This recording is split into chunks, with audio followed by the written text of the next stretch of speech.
Hello, good morning. अब जो आपके सैटरडे संडे हैं, गुड मॉर्निंग। हॉलीडेज हैं, उनका कुछ समय अब रिजर्व हो जाएगा, क्योंकि अब हम ये मान रहे हैं कि जनवरी ऑलमोस्ट जा रहा है। यस। फरवरी, मार्च, अप्रैल, ये तो है जेआईबी के लिए, और जून और ऐड कर ले तो सीआईबी के लिए। तो हॉलीडेज, वीकेंड, डेली की नाइट, ठीक है, नाइट में जेआईबी वाले 7:30 से तैयार रहेंगे। उनका टाइम 7:30 ऑनवर्ड कभी भी होगा। सीआईबी वाले 9 से तैयार रहेंगे, उनका टाइम 9 PM टू ऑनवर्ड कभी भी होगा। और एग्जाम टाइम में जो मॉर्निंग में भी 1.5 घंटा, नाइट में भी 3 घंटे, तो इस तरह से हम कोर्स को चलाते रहेंगे। लेकिन आपको सेल्फ मोटिवेट भी होना बहुत जरूरी है। आपको एक गोल बनाना जब पड़ेगा कि हमें इस बार जेआईबी या सीआईबी कंप्लीट करना है। ये जॉइंट सेशन है जेआईबी सीआईबी के लिए। और इस बार एक अच्छी बात आईआईबीएफ ने ये करी है कि बहुत कम टॉपिक जॉइंट सेशन वाले रखे हैं। कम टॉपिक में अगर मैं बात करूं तो एक तो जो फॉरेक्स के अकाउंट्स हैं वो जॉइंट में रखे हैं, ठीक है। दूसरा, एडवांस के जो बेसिक्स हैं, आपको मालूम है कि सीआईबी वाले बताएंगे कि सीआईबी में कौन सी बुक में एडवांसेस के टॉपिक हैं। जल्दी से बताइए सीआईबी वाले। हम लोगों ने आपका सिलेबस जो है डिस्कस कर लिया था, तो आप लोग बताइए कब है, कहाँ पर है।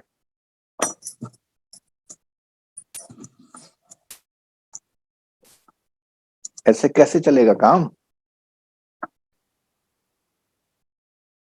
जब हम लोग ट्रेनिंग सेंटर में जाते हैं, कहीं जाते हैं, तो जो फैकल्टी होते हैं वो पूछते हैं भाई इसका आंसर दीजिए, तो सब नजरें चुरा लेते हैं। तो वहां तो फैकल्टी देख लेता है कौन नजरें चुरा रहा है।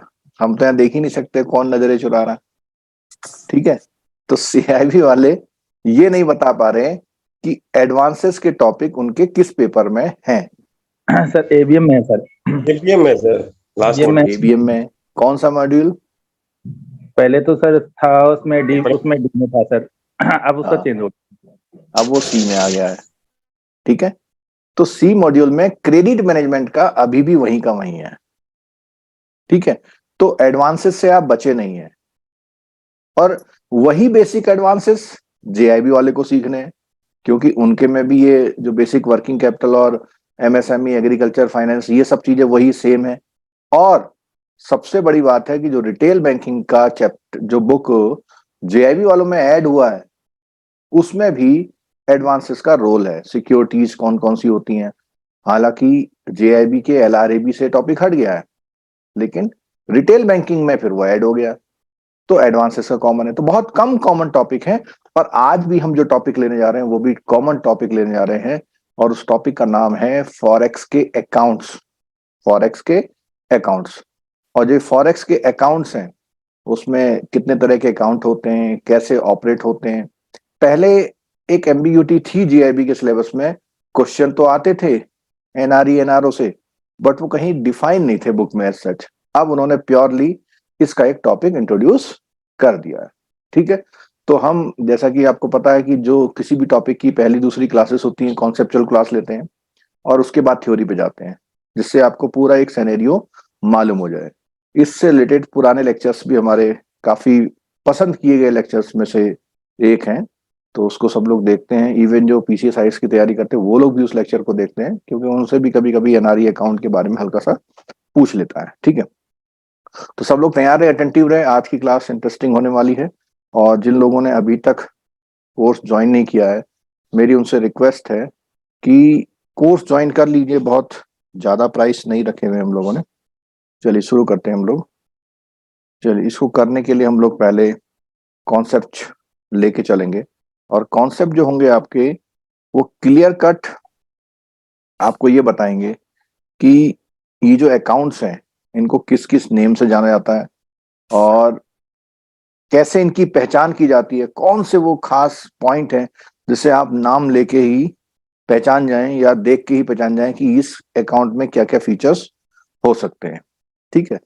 तो सबसे पहले मैं आपको ये जानना चाहूंगा, अगर मैं इन अकाउंट्स को खोलने के लिए दो तरह के कस्टमर का कैटेगराइजेशन करूं, तो आप कस्टमर को दो कौन से कैटेगराइजेशन में रखेंगे?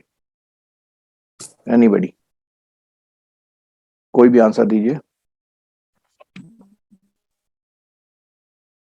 Resident and non resident. ठीक है, तो कोई भी अकाउंट आपने खोलना है तो सबसे पहला मेजर जो ब्रेक थ्रू है, जो बाइफर्केशन है, वो है कि आपका अकाउंट रेजिडेंट के लिए खोला जाएगा या non resident. But in resident के साथ भी एक खास बात है, देखिएगा यहां, देखिएगा इसको समझिएगा। जो रेजिडेंट है,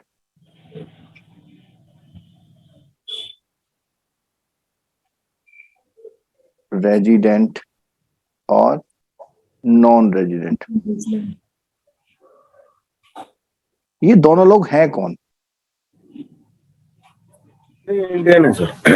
इंडियन है। तो इसका मतलब दो इंडियन की कैटेगरी हो गई, एक तो हो गया रेजिडेंट कैटेगरी और एक नॉन रेजिडेंट कैटेगरी। इसीलिए इसको बोलते हैं RI और इसको बोलते हैं NRI। ठीक है, तो एक कैटेगरी तो ये हो गई, बट ये दोनों कौन है? इंडियन है। अब आते हैं इंडियन ओरिजिन।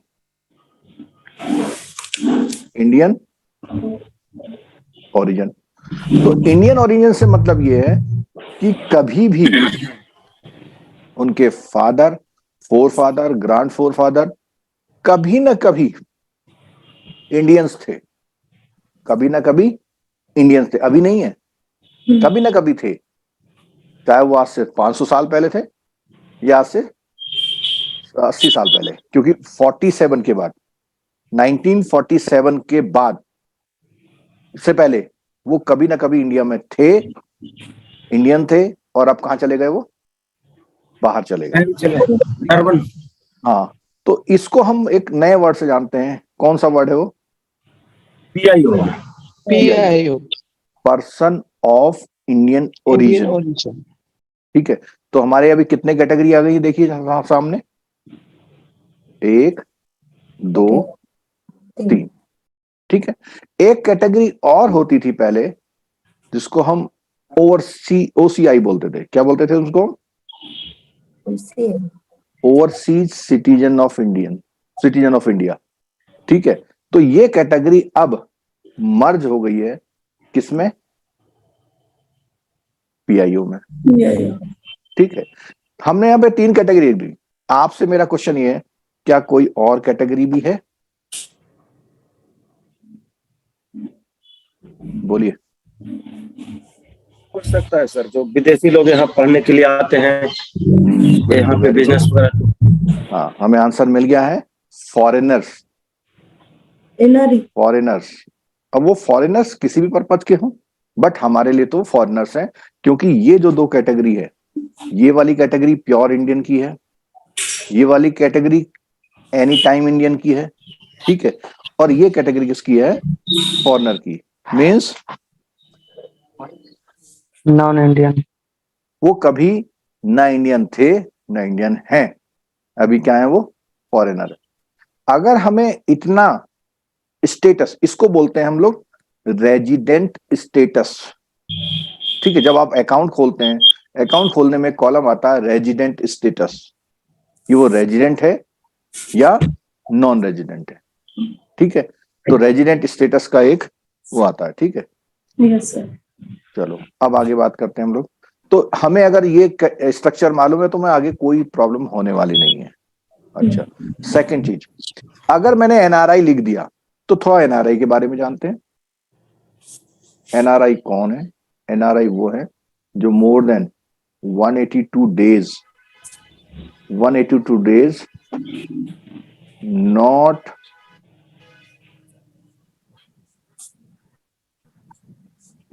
रिजाइडिंग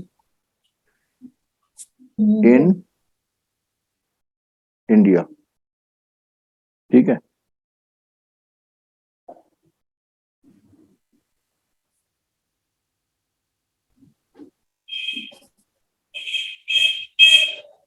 ठीक है। यस, तो यहां पर नॉट रिजाइडिंग इन इंडिया कब मोर देन 182 डेज। तो इसका मतलब इंडिया से एब्सेंट है वो। ये जो है नेगेटिव नेचर की डेफिनेशन है। नेगेटिव नेचर का मतलब जिसमें नहीं होना जरूर है, इसीलिए इसको हम नॉन रेजिडेंट इंडियन बोलते हैं। और ये जो इसका टाइम है इंडिया में ना रहने का, ऐसा हो सकता है कि वो 40 डेज तक इंडिया में नहीं रहा, फिर उसके बाद घर आ गया इंडिया में, फिर 72 डेज तक इंडिया में नहीं रहा, फिर इंडिया में आ गया, फिर यहाँ पर 36 डेज के लिए और आ गया इंडिया में, फिर चला गया। तो कितने दिन हो गए यहाँ पे? और 12 डेज और। ये वो इंडिया में रहा। अगर वो बंदा इतना इंडिया में रहा तो इसका मतलब इंडिया में ये वाली कैटेगरी में नहीं आया वो। कितने डेज हो गए देखो?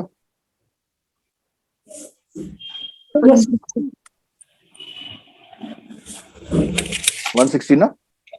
तो ये 160 डेज इंडिया में रिजाइड कर रहा है, बाकी डेज कहां कर रहा है? यानी 205 डेज ये कहां कर रहा है? Abroad. इसको हम बोलेंगे अदर। इसमें हम किसी भी सिटी का नाम, किसी भी कंट्री का नाम नहीं लेंगे। इवन कोई बंदा अगर स्पेस पे चला जाए, कोई बंदा अगर, जो हमारी वो मरीन होती है ना पनडुब्बी, वहां चला जाए, लेकिन इंडिया की बाउंड्री से कहां चला जाए? बाहर। तो कहीं पर भी हो, लेकिन इंडिया में नहीं होना चाहिए। और ये ब्रेक करके भी हो सकता है, ठीक है। और एक बात और है कि इनकम टैक्स के अकॉर्डिंग, इनकम टैक्स एक्ट के अकॉर्डिंग अगर आपको बेनिफिट लेने हैं, तो इनकम टैक्स के बेनिफिट होते हैं। तो आपका पर्पज, जो आप फॉरेन जा रहे हैं, वो क्या पर्पज होना चाहिए? For income, employment, vocation, etcetera. अगर आप इस पर्पज से फॉरेन में जा रहे हैं तो ही इनकम टैक्स का बेनिफिट आपको मिलेगा। और इनकम टैक्स एक्ट के अकॉर्डिंग आप एनआरआई की कैटेगरी में आते हैं, ठीक है। और इनकम टैक्स की जो डेफिनेशन है, इसकी एनआरआई की डेफिनेशन है, वो या तो फेमा में और या इनकम टैक्स एक्ट में। फेमा में क्यों है? फेमा में इसलिए है कि जो आपके रेमिटेंस फैसिलिटी हैं, रेमिटेंस की या इन्वेस्टमेंट की, इन फैसिलिटीज को फाइनल करने के लिए फेमा ने, फेमा 1999 का जो एक्ट है, फेमा ने आपको ये डिफाइन किया हुआ है कि हु इज एनआरआई, ठीक है। और इनकम टैक्स बेनिफिट के लिए इनकम टैक्स एक्ट ने डिफाइन किया हुआ है, और उसने वो पर्पज बताए हैं कि जिनसे कोई भी बंदा एनआरआई कैटेगरी में आ करके बेनिफिट ले सकता है। चलिए, यहां तक क्लियर हुआ? Yes sir. सर इस 160 डेज में इसको हम 1 कैलेंडर ईयर काउंट करते हैं या फिर 1 अच्छा, फाइनेंशियल? हाँ बिल्कुल, अच्छा क्वेश्चन है, बताता हूँ। हाँ, क्या पूछा आपने? आपने पूछा कि 1 कैलेंडर ईयर का काउंट करते हैं या 1 फाइनेंशियल ईयर। तो इसके जो इनकम टैक्स कहता है कि लास्ट फाइनेंशियल ईयर में।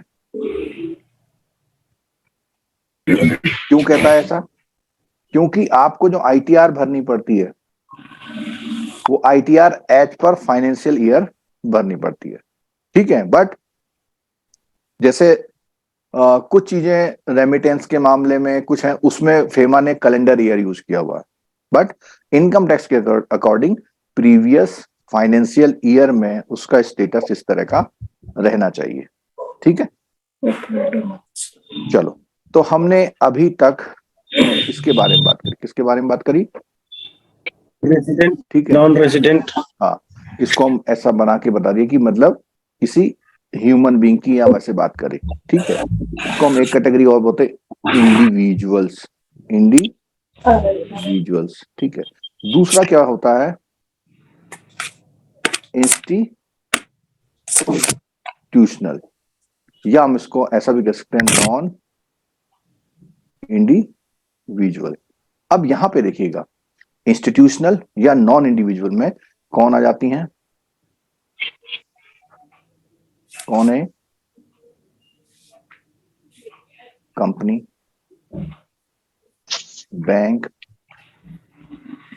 और आपके फॉरेन इंस्टीट्यूशन,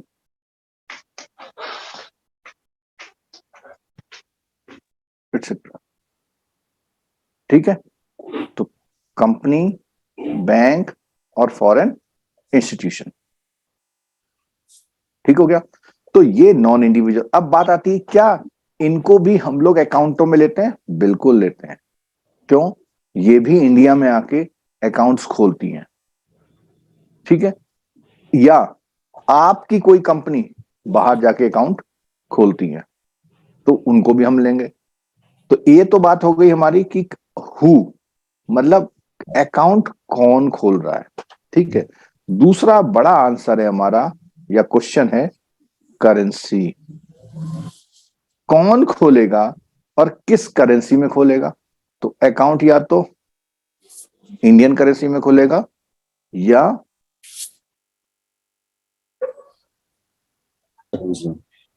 फॉरेन करेंसी में खोलेगा। और इसमें जो है बहुत सारे करेंसी को आरबीआई ने क्या किया हुआ है? अप्रूव किया हुआ है। ठीक है, बहुत सारी करेंसी में ये फॉरेन करेंसी अकाउंट खोलते हैं, लेकिन जब हम लोग स्टडी करेंगे तो हम लोग इसमें हमेशा क्या वर्ड यूज करेंगे? कौन सा सिंबल यूज करेंगे? डॉलर। तो अब यहां पर एक कैटेगराइजेशन और हो गया। कोई भी अकाउंट या तो बंदों के हिसाब से या करेंसी के हिसाब से डिफाइन होगा। ठीक है, दो बातें आ गई। अब हम सिंपल जितने भी अकाउंट्स हमारे सिलेबस में हैं, चाहे जेआईबी हो, सीआईबी हो, प्रमोशन हो, इनमें से एक क्वेश्चन कहीं ना कहीं जरूर फंसता है। अगर आपने क्लास ली पूरी तो आपको बिल्कुल क्लियर कर हो जाएगा। ठीक है, तो सबसे पहले हम अपने उसके लिए कुछ अकाउंटों के नेम लिख देते हैं जो हम ये सोचते हैं कि आज की क्लास में हमको वो पूरे करने हैं। जैसे हम लोग बात करें NRO, NRE, ठीक है, FCNR, RFCD, RFC, EEFC, DDA, OFC, SNRR, और ये नाम तो आपने जरूर सुने होंगे, नॉस्टो, वॉस्ट्रो और लूरो। ठीक है, आपके सिलेबस में इतने अकाउंट्स हैं और बहुत से लोग ऐसे होंगे इसमें जिन्होंने 3-4 अकाउंट के अलावा कोई नाम आपने सुने नहीं होंगे। ठीक है, तो हमें जो सारे अकाउंट वो करने हैं। ठीक है, अब हम जब हम इसको आगे स्टडी करेंगे तो हम लोग इसको 3 कैटेगरी में डिवाइड करेंगे। 3 कैटेगरी सेंस कि एक तो होती है हमारी कौन सी कैटेगरी? Self purpose. एक तो हो गया कौन सी? Self purpose. दूसरा होता है बिजनेस पर्पज और तीसरा होता है बैंक पर्पज। ठीक है, तो अभी तक हम लोग 3 एंगल पे आ गए। कौन से 3 एंगल हमने देखे? ये किसी के घर से अगर अगल बगल से आवाज आ रही है तो वो या तो अपना माइक बंद करें या अपने घर से जो आवाज आ रही है उनको बंद करें। ठीक है, और आपको बता दें जो लोग नए हैं, आपके घर से अगर कोई आवाज आती है तो आपको नहीं आती है, बाकी सबको आती है। तो घर का लड़ाई झगड़ा, घर में पराठे खा लो, सब्जी खा लो, चाय पी लो, सारी आवाज यहाँ पे आती है, आपको नहीं आएगी। तो जो बंदा खुद बोल रहा है वो आवाज उसको नहीं आती जूम में, वो सबके लिए जाती है। तो जो नए हैं उन्हें, पुराने वालों को पता है, कभी कभी बहुत कॉमेडी होती है हमारी क्लास में। ठीक है, चलो, तो हम लोगों ने 3 एंगल जान लिए। कौन कौन से? ये हम बता रहा हूं। एक तो हमने ये जाना, ये है या फैक्ट्री या कंपनी है, एक कैटेगरी।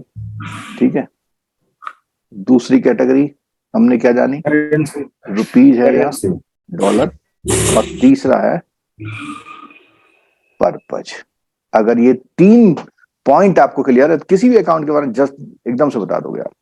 ठीक है, अब 3 कैटेगरी में हमने जो 3 कैटेगरी बनाई है, तीसरी वाली कैटेगरी, इसके बारे में बात करते हैं। इसके बारे में कि ये जो अकाउंट्स हैं किस किस पर्पज के लिए खोले जा रहे हैं। तो अगर मैं इसको इस तरह से कर लूं, ये अकाउंट सेल्फ पर्पज या पर्सनल पर्पज के लिए खोले जाते हैं, ठीक है। और ये जो नीचे वाले अकाउंट है, ये और ये खोले जाते हैं किस पर्पज के लिए? बिजनेस के लिए, बिजनेस पर्पज के लिए, ठीक है। और थर्ड वाला जो हमारा अकाउंट है वो खोला जाता है किसके लिए? बैंकिंग बिजनेस के लिए। ये जो अकाउंट है ये हमारे खोले जाते हैं बैंक, ठीक है। सीआईबी वालों की इस से कभी कभी 5 मार्क्स की केस स्टडी आती है, जिसमें वो एक स्टोरी बना के पूछता है। ये एक बंदा है, इन्फोसिस में काम करता है, अभी 5 साल उसे यूएस में हो चुके हैं, उसका ट्रांसफर जर्मनी होने वाला है और जर्मनी में उसकी शादी होने वाली है, उसकी जो वाइफ है वो बांग्लादेशी है। ऐसा वैसा करके कहानी बनाता है। तो उसमें पूछता है कौन सा अकाउंट खोल सकता है, नहीं खोल सकता है, क्या करना चाहिए, ये सब बातें उसमें आती हैं, ठीक है। ठीक, अब हमें ये भी पता लग गया सारे अकाउंट। तो हम सबसे पहले कवर करेंगे सेल्फ पर्पज के अकाउंट्स को, जो सेल्फ पर्पज के लिए खोले जाते हैं उन अकाउंटों को हम लोग आज कवर करेंगे, ठीक है। तो पर्सनल पर्पज बोल रहे हैं, पर्सनल पर्पज अकाउंट, ठीक है। तो हमारे कौन कौन से पर्सनल पर्पज के अकाउंट हैं? सबसे पहले कौन सा अकाउंट है? एनआरओ RO, दूसरा है NRE, तीसरा है टीएनआर FCNR और RFC और RFCD, ये अकाउंट है, ठीक है। ये पर्सनल पर्पज के लिए खोले जाएंगे।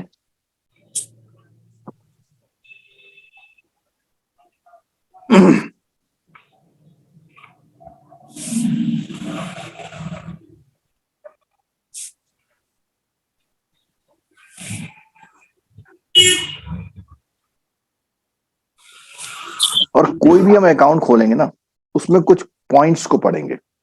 कोई भी हम अकाउंट खोलेंगे कुछ पॉइंट्स को पढ़ेंगे, जैसे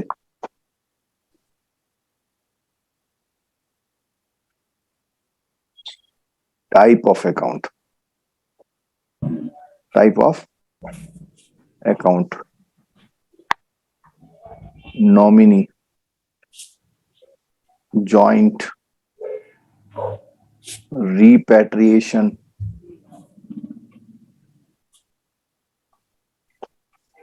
टैक्स, एटसेट्रा। तो इन पॉइंटों को अगर आप हर अकाउंट के बारे में जानते हैं तो आप किसी भी अकाउंट के आंसर्स को कर सकते हैं, ठीक है।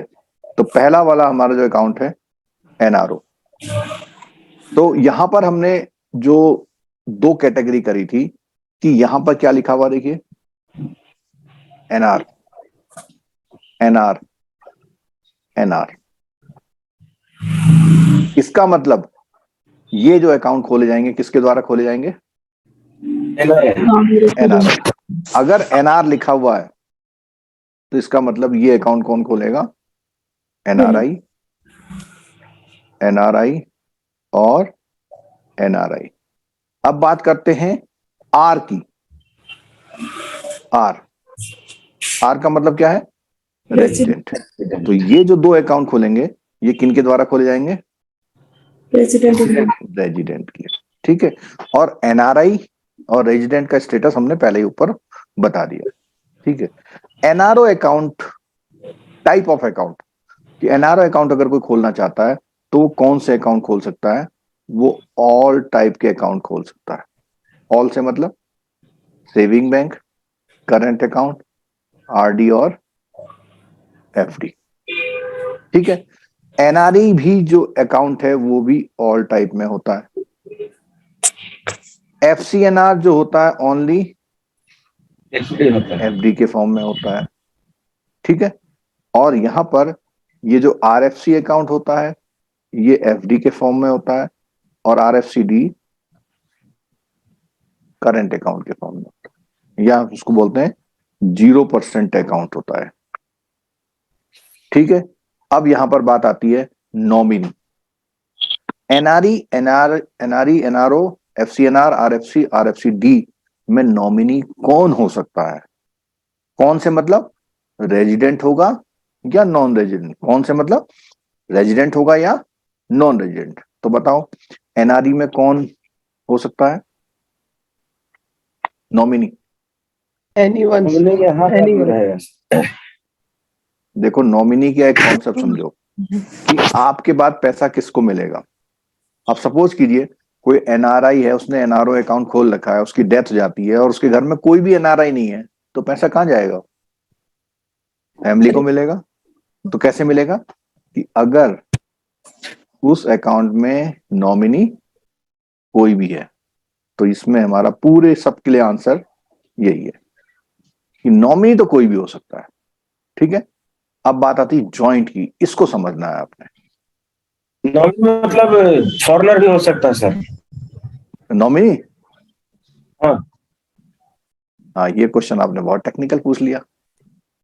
ठीक है, अच्छा ये बताओ, अगर फॉरेनर का आप सीआईएफ क्रिएट कर सकते हो, आपको पता है आजकल सीबीएस में नॉमिनी बनाया जाता है जिसको, उसका भी सीआईएफ क्रिएट किया जाता है, कस्टमर अकाउंट, कस्टमर बनाया जाता है उसको।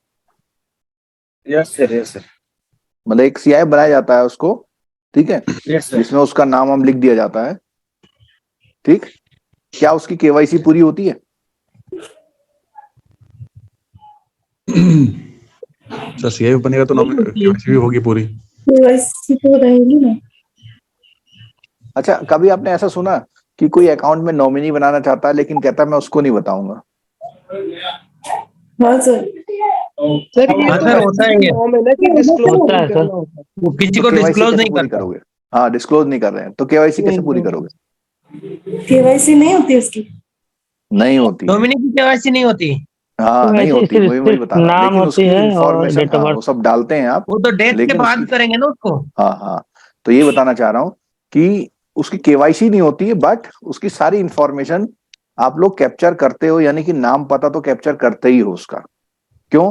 क्योंकि कैसे पहचानोगे जब पेमेंट दोगे उसके, उसको नाम पता रिलेशन भी होता है। रिलेशन भी जैसे लिखता है वो। नॉमिनेशन में, हाँ, तो इन चीजों जैसे से, नॉमिनेशन में नाम में कुछ डिफरेंस आता है, जैसे घर हाँ में बोलने वाला नाम लिखवा दिया, रिकॉर्ड में उसका दूसरा नाम है, तो फिर हाँ ऐसे कंडीशन बहुत दिक्कत आता है सर। दिक्कत आती है, फिर उसे एफिडेविट वगैरह लेकर के तहसीलदार से Claim कर सर्टिफिकेट सकते लेकर ये सब बातें हो जाती हैं, कोई दिक्कत नहीं है। ठीक है, थोड़ा सा आपको एक्स्ट्रा कॉशियस होना पड़ता है वहां पे।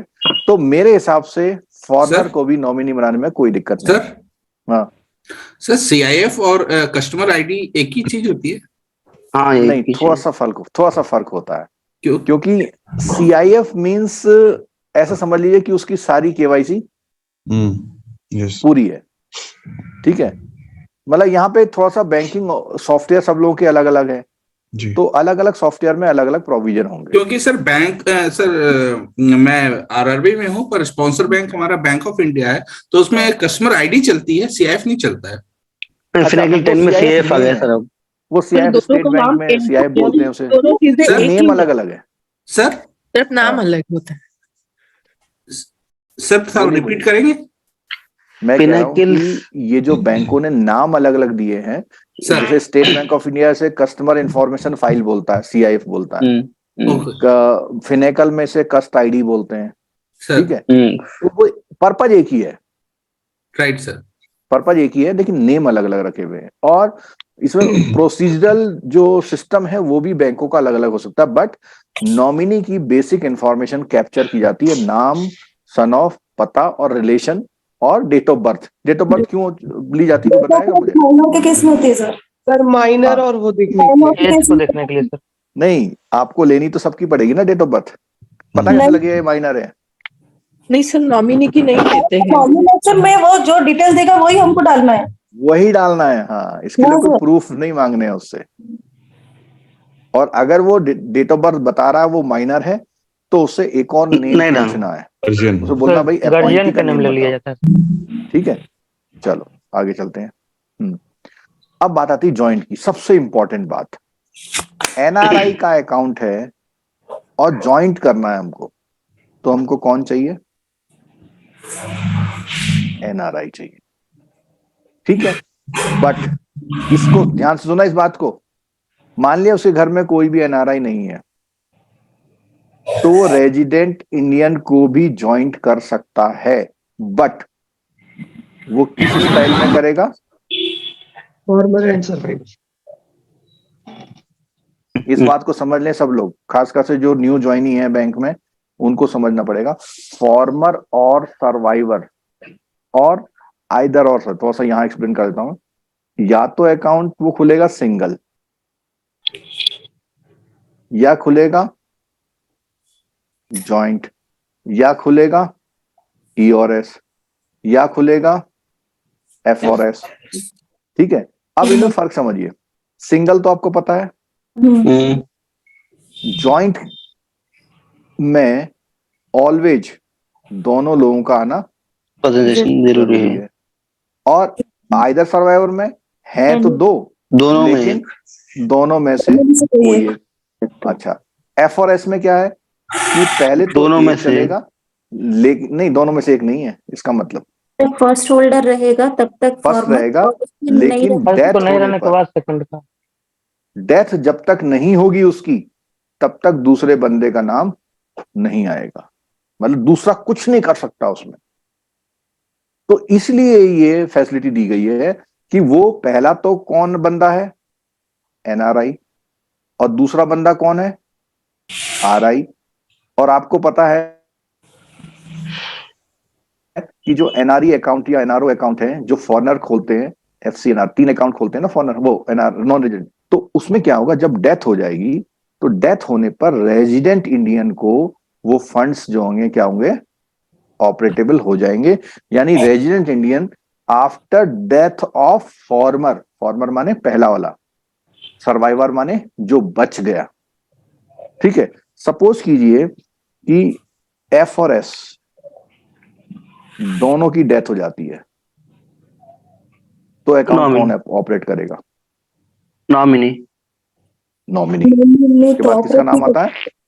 नॉमिनी का सर एक नाम। क्वेश्चन है, नॉमिनी क्लोज कर सकता है सर अकाउंट, जैसे एक मिनट, ऑपरेट नहीं कर सकता। फॉर्मर हाँ मैं है, क्वेश्चन नहीं सुन सर्वाइवर है, लिया, हाँ बोलो। हाँ दोनों में से अगर एक जन आके उसका नॉमिनी चेंज करना चाहे तो वो कर पाएगा या नहीं? नहीं या नहीं either कर पाएगा। सर्वाइवर में देखो First कुछ account ऑपरेशन में ऐसे पावर होते तो हैं, उसको दे रखे हैं, नहीं नहीं, उसको ऑपरेशन की पावर दे रखी है। सिर्फ ट्रांजेक्शन का पावर है ना उसको? हाँ, ट्रांजेक्शन पावर है। आपको ये बताएं कि एफडी वाले में प्री क्लोज करने में भी क्या कंडीशन लगाते हैं आप? ईएस में सर ज्वाइंट। जॉइंट है, ठीक है। और लोन लेने में, एफडी के अगेंस्ट लोन लेना है होगा सर। तो भी जॉइंट दोनों है। आएंगे। अकाउंट रहेगी। हाँ, ट्रांजेक्शन करने में जॉइंट नहीं है, हम्म। ठीक है, ट्रांजेक्शन करने में जॉइंट नहीं है, कोई भी ऑपरेट करे और उसमें, ठीक है। अब एक बात सुनिए कि हमने बोला एफ और एस की डेथ हो गई, नॉमिनी, और अगर नॉमिनी नहीं है तो लीगल है। फिर किसके पास जाएगा फंड? Legal ads. लीगल। दोनों के लीगल आए। हाँ, वो किसमें? एफ और एस में, ठीक है। ठीक, तो लीगल आयर्स जो भी उससे अकाउंट से कनेक्टेड हैं, जिनके नेम उस अकाउंट में थे, उन सबको आना पड़ेगा, और वो उस तरह से उसका क्लेम पूरा बनेगा, जो सिस्टम प्रोसीजर होता है उस तरह से होगा, ठीक है। तो एफ और एस को क्यों अलाउड कर दिया, समझ में आ गया लॉजिक? कि रेजिडेंट इंडियन वाले केस में एफ और एस खाते में ज्वाइंट हो सकते हैं, और अदरवाइज इन तीनों अकाउंटों के लिए एक ही आंसर है कि प्योरली अगर ज्वाइंट होगा तो किसके साथ होगा? एनआरआई के साथ। और अगर एफ और एस कंडीशन में होगा तो फिर रेजिडेंट इंडियन उसमें ज्वाइंट हो सकता है, सिर्फ इसलिए कि उसकी डेथ के बाद उसका फंड का डिस्पोजल करने में कोई भी दिक्कत ना हो, ठीक है। अब नीचे आते हैं 3 अकाउंट, ये वाले, तो इसमें तो कोई डाउट है नहीं, जो अकाउंट रेजिडेंट इंडियन खोल सकता है उस अकाउंट में कोई भी नॉमिनी हो सकता है, चाहे वो रेजिडेंट इंडियन हो, चाहे वो जॉइंट, कोई भी हो सकता है। यानी डोमेस्टिक अकाउंट में एनआरआई तो जुड़ सकता है, बट जो एनआरआई के अकाउंट है उसमें जॉइंट जुड़ने के लिए या तो वो एनआरआई हो और अगर वो रेजिडेंट इंडियन है तो उसे एफ और एस स्टाइल में ही खोल पाएंगे आप। ठीक है, ये पॉइंट क्लियर हो गया। Yes sir. चलो, अब बात आती है रीपैट्रिएशन। रीपैट्रिएशन का मतलब होता है जो बाहर से पैसा आया है उसकी क्या होना, वापसी। ठीक है, तो इसमें एक चीज मैं और थोड़ा सा क्लियर कर दूं, ये जितने भी अकाउंट हैं इसमें डिपॉजिट एक्सेप्टेंस कहां से होगा, इसमें डिपॉजिट कहां से आएगा। Hello sir. बोलो। सर ये जो आपने नीचे वाली दो कैटेगरी बताई आरएफसी और आरएफसीडी, उसमें आई के साथ ये एनआरआई जो लिखा वो भी और एफ और एस में ही नहीं होगा नहीं नहीं ना? नहीं, वो प्योर में आ जाएगा। हमने अभी इसको क्लैरिफाई करने के लिए कंडीशन लगाई थी कि जो रेजिडेंट इंडियन के अकाउंट हैं उसमें कोई भी जॉइंट हो सकता है, कोई कंपल्सन नहीं है, किसी भी तरह से हो सकता है। बट जो ऊपर की 3 कैटेगरी हैं उसमें अगर रेजिडेंट इंडियन आना चाहता है तो उसको एफ और एस कैटेगरी में ही वो आ सकता है।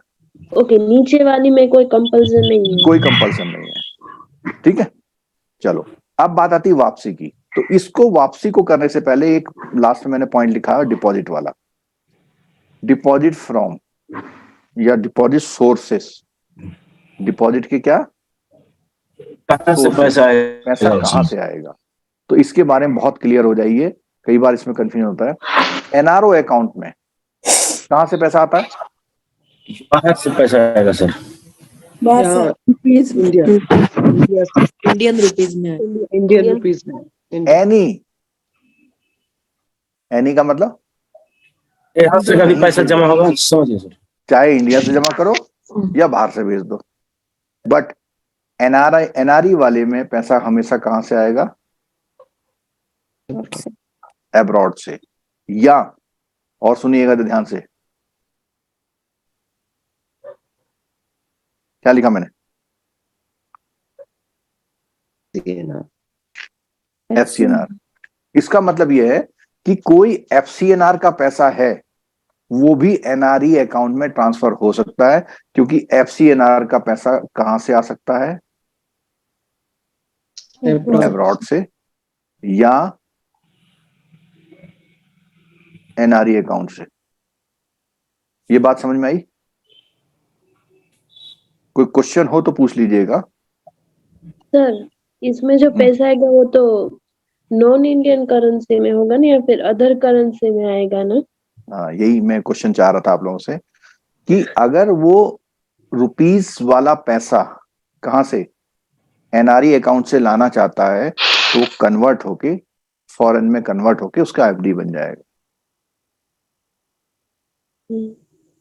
ठीक है, बाहर से पैसा आने का मतलब ये नहीं कि डॉलर ही आए, वो हो सकता है कि रुपीज में आ जाए और फिर उसे बैंक क्या करे, कन्वर्ट करे, और कन्वर्ट करके डॉलर। जैसे एफसीएनआर में बेसिकली होता क्या है, जैसे एफडी बनाने गए तो हम लोग बनाते हैं 50,000 की एफडी, वहां बनेगी $5,000 की एफडी।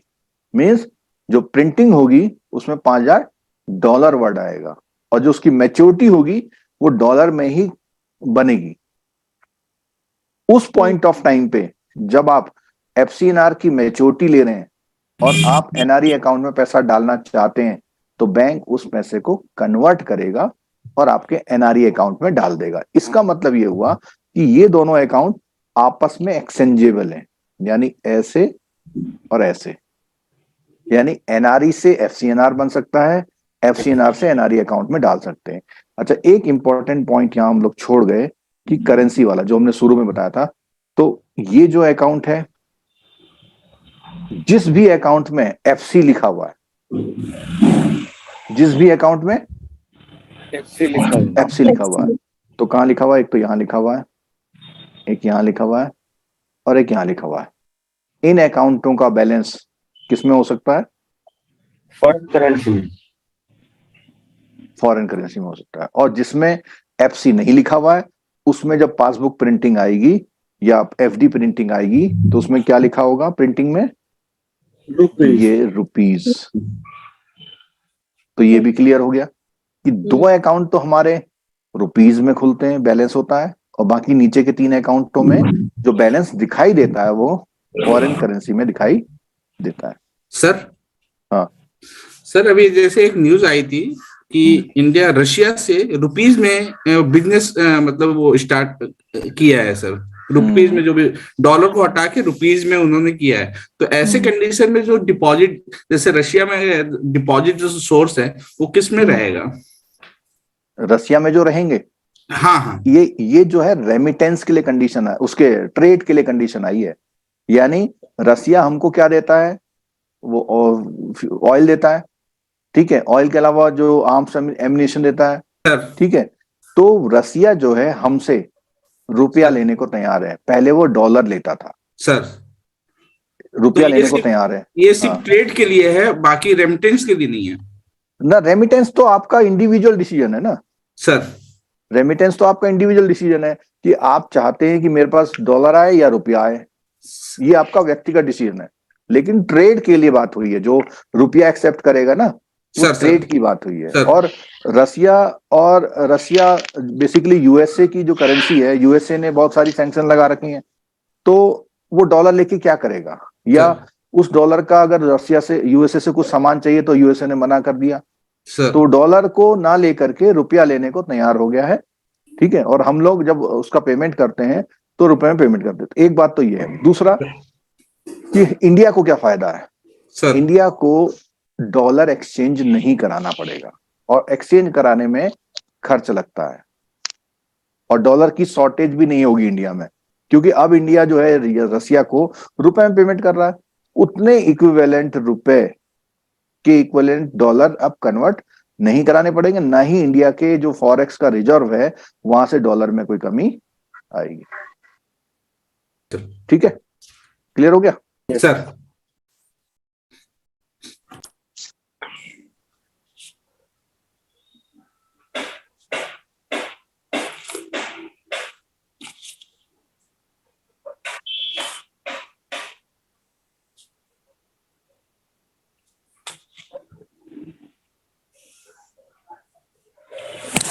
ठीक है, और कोई क्वेश्चन?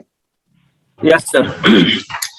सर एनआरई अकाउंट है, जो मेरे क्लासमेट सब शिप में इंजीनियर हैं, तो वहां से तो डॉलर कमाते हैं, तो वो पैसा जब यहाँ लाते हैं तो उनका अकाउंट में रुपीज में जमा होगा या डॉलर में जमा होगा? क्वेश्चन ये है कि वो कौन से अकाउंट में पैसा मंगाते हैं। रुपीस नहीं, जैसे जहाज में गए 3 महीने नौकरी करके पैसा सीधा डॉलर उनको बांध के दे दिया जाता है, वो इंडिया में लेके आए डॉलर, तो उनका पैसा कहाँ जमा होगा, कैसे जमा होगा? चेंज कर लेते हैं ना। नहीं, बहुत अच्छा क्वेश्चन है, और इस क्वेश्चन का आंसर कई लोगों को नहीं पता। तो अगर आपको इस क्वेश्चन का आंसर देना है तो सबसे पहले आपको उस बंदे से ये पूछना है कि ऊपर के टॉप 3 अकाउंट में वो कौन से अकाउंट में पैसा रखना चाहता है। पहला क्वेश्चन आप बताइए। सीएनआर में रखेगा तब तो ऐसे वैसे डॉलर जमा हो जाएगा। यही कहना चाह रहे हैं। अगर वो चाहता है कि मेरा एफसीएनआर बना दो, बैंक में आके कहता है, तो बैंक को उसको करेंसी को कन्वर्ट कराने की जरूरत नहीं है, उससे करेंसी जमा कराएगा और उसको एफडी पकड़ा देगा $4,500 ऐसे।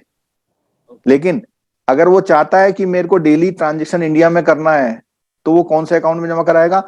एनआरई अकाउंट में, और उस फंड को वो बैंक क्या करेगा?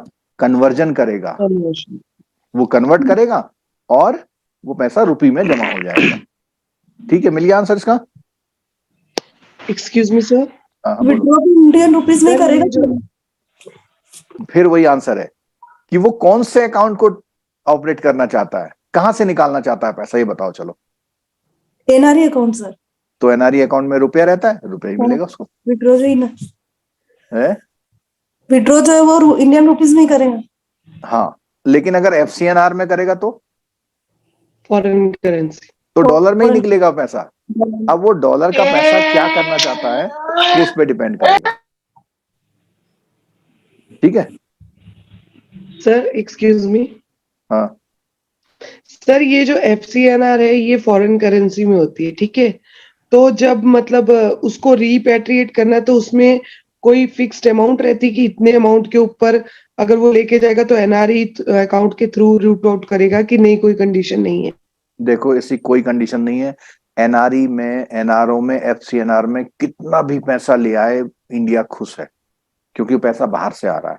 ठीक है, अब बात आई कि कितना पैसा वो रख सकता है अपने पास। तो इसके लिए रूल है कि कोई भी इंडियन $2000 से ज्यादा अपने घर में नहीं रख सकता। नहीं, अगर $2000 से, करेंसी की बात कर रहे हैं, वो अपने एफडी में तो रख सकता है खूब पैसा, बैंक में रख सकता है, लेकिन अपने पर्स में, अपने घर में, तिजोरी में $2000 से ज्यादा पैसा उसके पास नहीं होना चाहिए।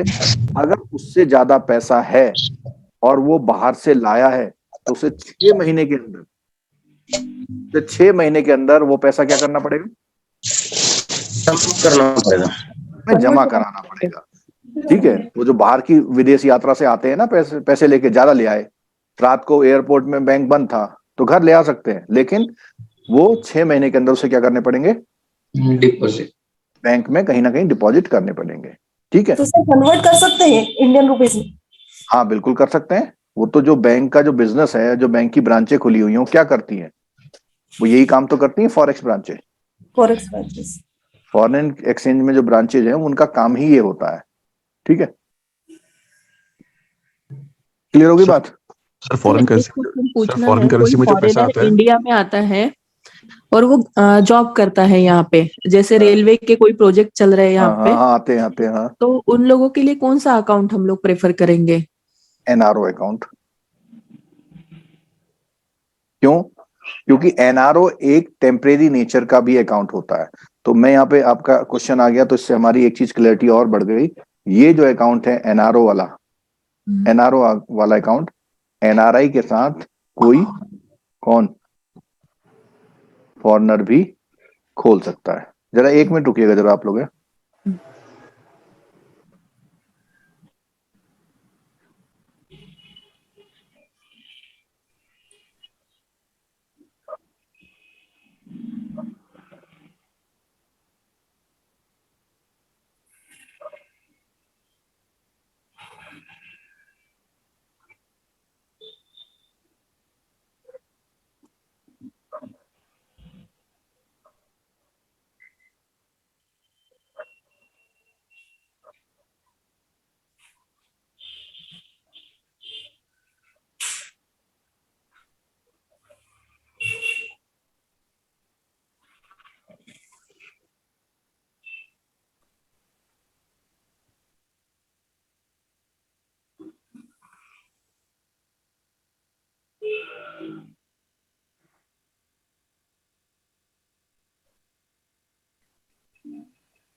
हेलो, हाँ, ये लास्ट में क्वेश्चन पूछ रहे थे, 2 लोग पूछ रहे थे, पूछिए। एक का क्वेश्चन पीछे बीच में रह गया था, कोई गर्ल्स ने कुछ बोल दिया था। हाँ बोलो।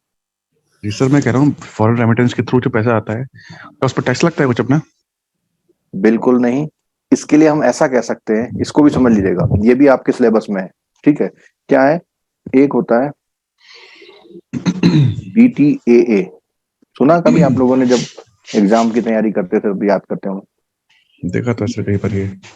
डबल टैक्स एग्रीमेंट टाइप में, double tax avoidance agreement.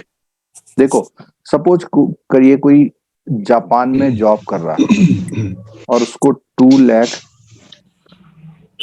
Per month salary मिल रही है वहां पे। ठीक है, इंडियन रुपीस के कॉन्टेक्स्ट में बात कर रहा हूँ। ठीक है, तो वहां पर उसका गवर्नमेंट ने, सपोज कीजिए 35,000 टैक्स काट लिया। कौन सी गवर्नमेंट ने? जापान गवर्नमेंट, जापान वालों ने। अब वो 165 को इंडिया में देना चाहता है। उसने इंडिया भेजा और अपने कौन से अकाउंट में जमा करा दिया? एनआरई में। अब यहां पर इंडियन गवर्नमेंट ने भी उसको 30% का क्या काट लिया? टैक्स, तो ऑलमोस्ट 50,000 उसका जो है फिर कट गया। ठीक है, तो अब कितना बचा उसके हाथ में? 1,15,000। तो वो कहेगा खाली घर वालों से दूर बैठा हूं, दिन रात एक कर रखा है, इससे बढ़िया तो मैं 1 लाख की नौकरी इंडिया में ही कर लूं। ठीक है, तो इसी को अवॉइड करने के लिए तो गवर्नमेंट ने वो कई कंट्री से क्या करा हुआ है, DEA का एग्रीमेंट किया हुआ, कई कंट्रीज से, हाँ सबसे नहीं किया हुआ, बहुत सारी कंट्री से किया हुआ कि हमारे लोग वहां जाएं और वहां से जाके हमको क्या भेजें, फॉरेन करेंसी भेजें, हमारा फॉरेक्स रिजर्व बढ़ेगा, बट जब वो इंडिया में आएगा तो हम उससे ये वाला टैक्स नहीं लेंगे, क्योंकि वो इनकम पे दे के आ चुका है। तो उसका जो है कोई भी टैक्स डिपॉजिट पर नहीं कटता, बट अगर उसने 1,65,000 का इंडिया में क्या कर दिया, FD कर दिया, और 2 ईयर में उसको कुछ क्या अर्निंग हुआ, इंटरेस्ट, इस पर जरूर टैक्स लगेगा उसके, क्योंकि ये इनकम उसकी इंडिया की इंटरेस्ट इनकम है। जैसे आप लोगों पे टैक्स लगता है, ऐसे उस पे भी लगेगा। अगर उसने इस पैसे का यूज उसको खर्च कर लिया तो कोई टैक्स नहीं लगेगा। कोई टैक्स का मतलब है लगता है टैक्स, अगर वो मान लिया इतने रुपए का एक टीवी लिया है तो कोई टैक्स लगेगा उस पे? GST लगता है सर, टैक्स तो लगता है। GST लग जाएगा, 28% चला गया। ठीक है, तो ये वाला टैक्स जरूर लगेगा, sales tax, GST, excise tax जो भी लगते हैं वो टैक्स जरूर लगेंगे। ठीक है, बट इनकम टैक्स नहीं लगेगा। क्या नहीं लगेगा? इनकम टैक्स नहीं लगेगा।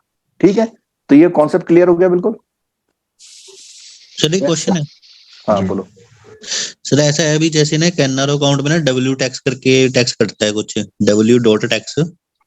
कौन सा एनआरओ अकाउंट में सर, मतलब जैसे अभी बैंक में मैं देखता हूँ, चेक करता रहता हूँ, तो W टैक्स लगता है, W.TAX करके ना 33% कुछ काटते हैं। 3%? 33 सर, 33%। 33%? वो तो पेन नंबर नहीं दिया होगा उसने। अच्छा, उसका है सर ये हाँ, वैसे टैक्स अगर नहीं कुछ? हाँ, इसको हम ऐसे बोलते हैं कि अगर उसने पेन नंबर नहीं दिया हुआ है तो उसका जो टैक्स है एनआरओ अकाउंट में वो 30% है, प्लस सरचार्ज होता होगा, तो 30.3 ऐसा कुछ कटता होगा शायद। और सर जो एनआरओ तो उसका पैन कार्ड भी होगा एप्लीकेबल, है ऐसी प्रोविजन? हाँ, अब देखो इनका इस क्वेश्चन का लॉजिक समझिएगा। एनआरओ है कौन, पहले बताओ। अपना ही रेजिडेंट इंडियन है जो बाहर रहता है कमाने के पर्पज से। ऐसा कह सकते हैं वो कौन है, हमारा इंडियन है। तो किसी भी इंडियन का क्या बनना जरूरी है? Pan card. तो पैन कार्ड, अगर वो एनआरओ पैन कार्ड नहीं बनाता है तो वो टैक्स कितना हो जाएगा? 33%। और अगर बनाता है तो कितना होगा? 10%? नहीं, 20% है। और अगर वो रेजिडेंट है तो कितना लगता है TDS? 10%। सर इनकम पे डिपेंड करेगा ना कितनी इनकम है। नहीं, TDS से इनकम का कोई क्राइटेरिया नहीं होता। TDS क्या है? एडवांस टैक्स है। TDS क्या है? एडवांस टैक्स है। जब आप रिटर्न फाइल करते हैं और अगर आप स्लैब में नहीं आते, तो आपको टैक्स क्या हो जाता है? रिफंड होता है। वापस रिफंड हो जाता है, रिटर्न हो जाता है, रिफंड हो जाता है। ठीक है, और अगर आप स्लैब में आते हैं तो क्या हो जाता है? उतने परसेंट के स्लैब में आएंगे, एडजस्ट हो जाता है। मींस अगर मान लिया आपका 20,000 टैक्स बना और बैंक ने 12,000 डिडक्ट कर रखा है, तो आपका ही माइनस होके आपको कितना पेमेंट करने का पड़ेगा? 8,000 और देना पड़ेगा। 8 का और देना पड़ेगा। सर ठीक है, हाँ ये बोलो। रिगार्डिंग TDS सर इसमें एक फॉर्म होता है, अगर वो फॉर्म भरते हैं तो TDS नहीं डिडक्ट होता है सर? नहीं, वो एनआरओ के लिए नहीं है, 15G। हाँ वो सर। जो है रेजिडेंट वालों के लिए है। 15G और 15H। हाँ, वो आपका ये डिक्लेयर करता है कि जो मेरी इनकम है वो टैक्सेबल इनकम से कितनी है? कम है। कम जैसे इंडिया में 5 लाख तक की इनकम पे कोई भी टैक्स नहीं है, नहीं है। तो इसलिए है ऐसा। एक पूछा था कि फॉरेनर हाँ। अकाउंट ओपन करता है तो वो हम्म, एनआरओ अकाउंट ओपन करेगा, और उसमें फंड सपोज उसे फॉरेन भेजना है तो उसमें कोई प्रोसीजर होता है, कितने लिमिट तक वो भेजेगा फॉरेन पैसा? नहीं नहीं, फॉरेनर वाले के लिए नहीं है। वो पूरा क्यों नहीं सैलरी है? भेज सकता है अपना? हाँ, फॉरेनर के लिए नहीं है कंडीशन, क्योंकि वो अपनी इनकम को अपने लिए, अपनी कंट्री के लिए ही कमाने आया है वो। लेकिन रेजिडेंट इंडियन के लिए अभी जो ये रिपेटिशन वर्ड था, वो यहां पर मैं आंसर कर देता हूं, $1 मिलियन 1 ईयर में। एक ईयर में एनआरओ अकाउंट का जो बैलेंस है बाहर कितना जा सकता है? $10 लाख। हाँ, अब 1 मिलियन को हम लोग दूसरी भाषा में क्या बोलते हैं? 10 लाख। $10 लाख। 1 मिलियन को क्या बोलते हैं हम लोग? 10 लाख। $10 लाख तक वो एक साल में एनआरओ का पैसा बाहर भेज सकता है। बट और अकाउंट में, इस वाले में अकाउंट में क्या है? फुल्ली। कोई रिस्ट्रिक्शन नहीं इस वाले अकाउंट में क्या है? इसको बोलते हैं रिपेट्रिएबल। पैसा जो बाहर से आया है उसको बाहर जाने की परमिशन होना। ठीक है, ठीक हो गया? Yes sir. तो इन तीनों अकाउंटों में जो पैसा बाहर भेजने की कंडीशन क्या है? एनआरओ अकाउंट में $10 लाख या हम इसे $1 मिलियन तक भेज सकता है। एनआरई एफसीएनआर में जितना भी पैसा बाहर से आया है पूरा पैसा वो कहां भेज सकता है? बाहर भेज सकता है। क्यों ऐसा किया गया पता है? इसलिए किया गया है, अगर आपने इसमें रेस्ट्रिक्शन लगा दिए तो वो बाहर से पैसा नहीं भेजेगा। वो कहेगा भाई एक बार चला गया तो फिर ये वापस नहीं आएगा। वो यूज तो कर सकता है इंडिया में, लेकिन बाहर नहीं भेज पाएगा वापस। सर जो हाँ। प्रॉपर्टी वाला जैसे पैसा एक क्वेश्चन वैसा भी आता है ना, जो भेज के उसको नहीं भेज सकता, वो रिस्ट्रिक्शन है उसमें। सर एक और क्वेश्चन था। एक मिनट, जब एक कोई क्वेश्चन पूछता है तो अदर लोग साइलेंट हो जाए। हाँ, तो इसमें जो एक ये बोल रहे हैं कि प्रॉपर्टी अगर उसने खरीदी उस पैसे की तो वो कितना पैसा बाहर ले आ सकता है? तो उसमें बोला जाता है कि जितना पैसे की उसने प्रॉपर्टी खरीदी थी वो पैसा बाहर ले आ सकता है, उससे ज्यादा जो उसको प्रॉफिट हुआ है वो बाहर नहीं। इसका मतलब सिंपल सा है, बाहर से जो पैसा आया है उसको वापस ले आ सकता है, जो उसने इंडिया में अर्न किया है उसको नहीं ले आ सकता वापस। ठीक है, और ये जो क्वेश्चन इन्होंने पूछा था ये सीआईबी से रेलिवेंट है। जब सीआईबी में हम लोग इसकी थ्योरी वाले पॉइंट पढ़ेंगे तो उसमें एक पॉइंट है कि कितना पैसा किस किस पर्पज के लिए एनआरई अकाउंट वाला यूज कर सकता है। इसमें केस स्टडी जो आती है उसमें सब कुछ मिल के आता है, बट जेआईबी वालों के लिए ये बेसिक्स जो हमारी चल रही हैं उतने पे ही कवर होगा। हाँ, कोई क्वेश्चन और पूछे तो पूछिए। हाँ जी सर। सर जैसे एनआरई अकाउंट है तो उसमें सर पैन कार्ड नहीं लगा होता, तो उसमें मान लीजिए पैसा आ गया और उसकी एफसीएनआर एफडी करवा ली। अभी सर मतलब बात हो रही थी कि जो इंटरेस्ट लगेगा इंडिया में तो उसमें टैक्स लगेगा। तो सर जब एनआरई से एफसीएनआर एफडी बनी है उसमें सर टैक्स लगेगा? और अभी सर इंटरेस्ट इंटरनेट इनकम पे में कर रहा लगेगा। था। हाँ जी, इंटरेस्ट इनकम पे लगेगा टैक्स। सर वो पैन कार्ड के विदाउट 33% लगेगा कि 20% ऐसा रहेगा? उसमें जो है टीडीएस काटता है बैंक। ओके, तो वो 33 पे चला जाएगा अगर उसने पेन नहीं बनाया। अगर पेन नहीं बनाया है तो 33 पे चला जाएगा फिर। हाँ जी, एनआरई का तो पैन कार्ड मिलेगा नहीं सर, है ना? नहीं, बनाते हैं लोग, अगर उनकी इनकम होती है इतनी ना तो बनाते हैं लोग, ऐसा नहीं है। बनेगा क्यों नहीं, है तो इंडियन ना। सर ऐसे 3-4 केस आए थे, मतलब वो बाहर के लोग थे भी 6 साल 2 साल 5 साल से बाहर है, पर बोलते हैं एनआरई अकाउंट खुलवाना है, तो उनका पैन कार्ड था नहीं। हाँ, तो अब खोल दो। बता रही है। हाँ जी, अकाउंट खोलने में क्या दिक्कत है आपको? तो मतलब सर वो एफडी करवाएंगे तो फिर उनमें बाद में ना सर इश्यू बढ़ जाता है, भी आपने बताया नहीं ऐसा कुछ। नहीं तो वो आप बताओ उनको पहले बताओ किसके जो टैक्स कटेगा करके। ठीक है, क्लियर हो गया? ठीक है सर, थैंक यू। चलो सर बाहर आप कौन सी ब्रांच में है वहां पे? सर आप सर मुझे पूछ रहे हैं सर? हाँ, सर वो है मतलब सेमी अर्बन एरिया ही है, मतलब वहाँ पे ज्यादा फॉरेनर्स ही है, मतलब एनआरआई टाइप एनआरओ पर्सन ही रहते हैं वहाँ पे। ये जिससे कनाडा वगैरह जाते हैं वो लोग ना? बिल्कुल बिल्कुल सर, बिल्कुल। ठीक है। हाँ, तो आप ये थ्योरी आज पढ़ रहे हैं ना, इसको उन बातों से रिलेट करिए, आपका ज्ञान अच्छा हो जाएगा काफी। जी सर। ठीक है। हाँ सर ये अकाउंट सभी बैंक्स ओपन कर सकते हैं? हाँ, बहुत अच्छा क्वेश्चन पूछा इन्होंने। क्या ये सभी बैंक खोल सकते हैं? तो इसके लिए मैं एक क्वेश्चन आंसर दे रहा हूं आपको कि जो भी बैंक होती है ना, आरबीआई उनको लाइसेंस देता है, और लाइसेंस कुछ काम करने के लिए देता है। अगर वो फॉरेन का काम कर रहे हैं, फॉरेन एक्सचेंज का काम कर रहे हैं, तो उनको 3 कैटेगरी में डिवाइड किया गया है। उसको बोलते हैं AD1 कैटेगरी, AD2 कैटेगरी और AD3 कैटेगरी। ठीक है, इसको समझ लीजिएगा, ये भी आपकी थ्योरी का क्वेश्चन है। AD1 कैटेगरी है ऑल टाइप के काम कर सकती है, including nostro loro account, nostro and loro account.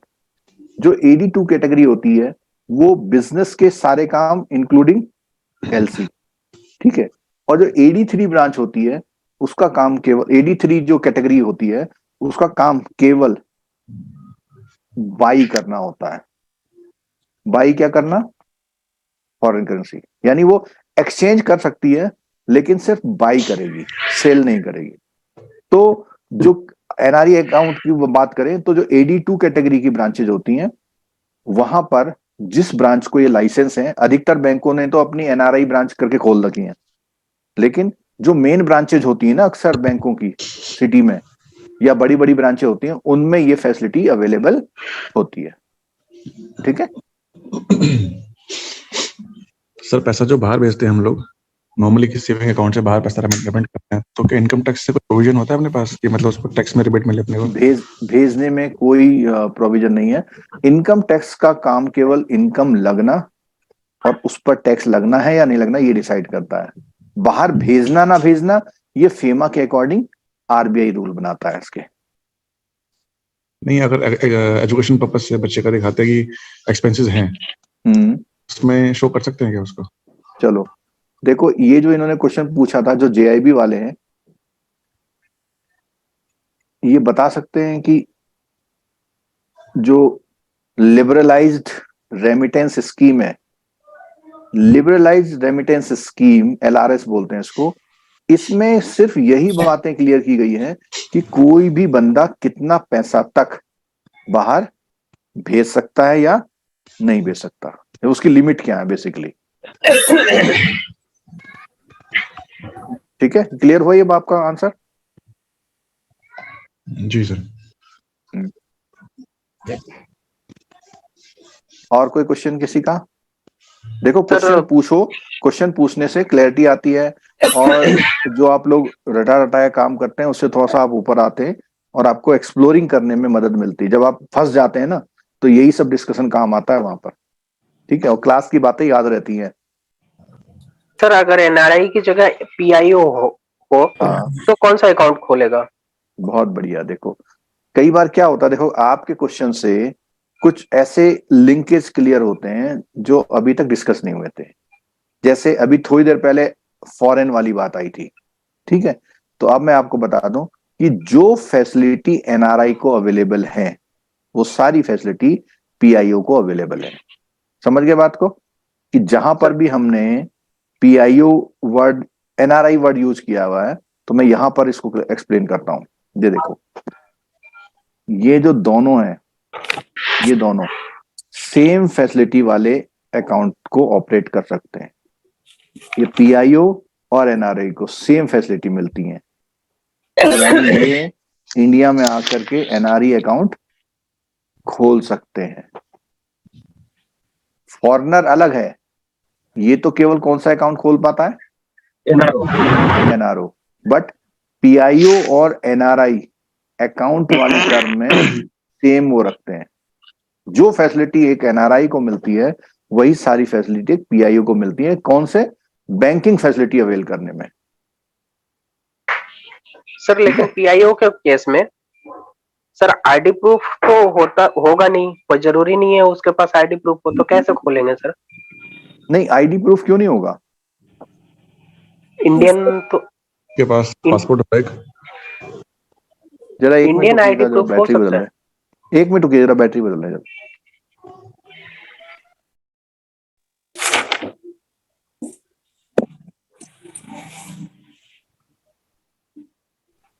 Indian ही है ना वो तो।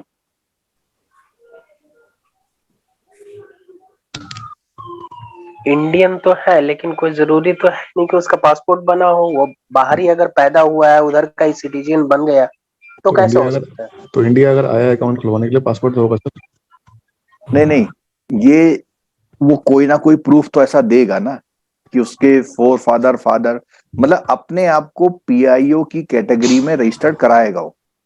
मतलब जो इंडियन जो एम्बेसी है, जो अपना पासपोर्ट ऑफिस है या कहीं पर, उसे ये चीजें अपने आप को वो सर्टिफिकेट लेना पड़ेगा, वो दर्जा लेना। जैसे हम लोग कास्ट सर्टिफिकेट बनाते हैं ना, जी। तो कास्ट सर्टिफिकेट के लिए अलग से बनाना पड़ता है ना। तो ऐसी तरह उसे पीआईओ का एक स्पेशल जो हमारा एनआरआई सेल होती है, वहाँ ऑफिस होते हैं ना सेंट्रल गवर्नमेंट में, ठीक है, उसको बोलते हैं एनआरआई सेल बोलते हैं, हाँ, अनिवासी भारतीय, वही, ठीक है।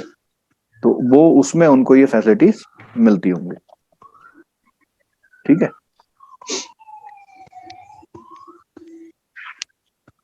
चलो, हाँ, और कोई क्वेश्चन से ये सारी क्लैरिटी आ रही है, और जिसने ये क्लास ले रखी है वो जब पढ़ेगा ना, उसे सब कुछ समझ में आता जाएगा, कोई दिक्कत आने वाली नहीं है उसको कहीं पर भी। पढ़ना ही रहेगा सिर्फ, है? पढ़ना ही रहेगा सर, समझ तो पहले गए।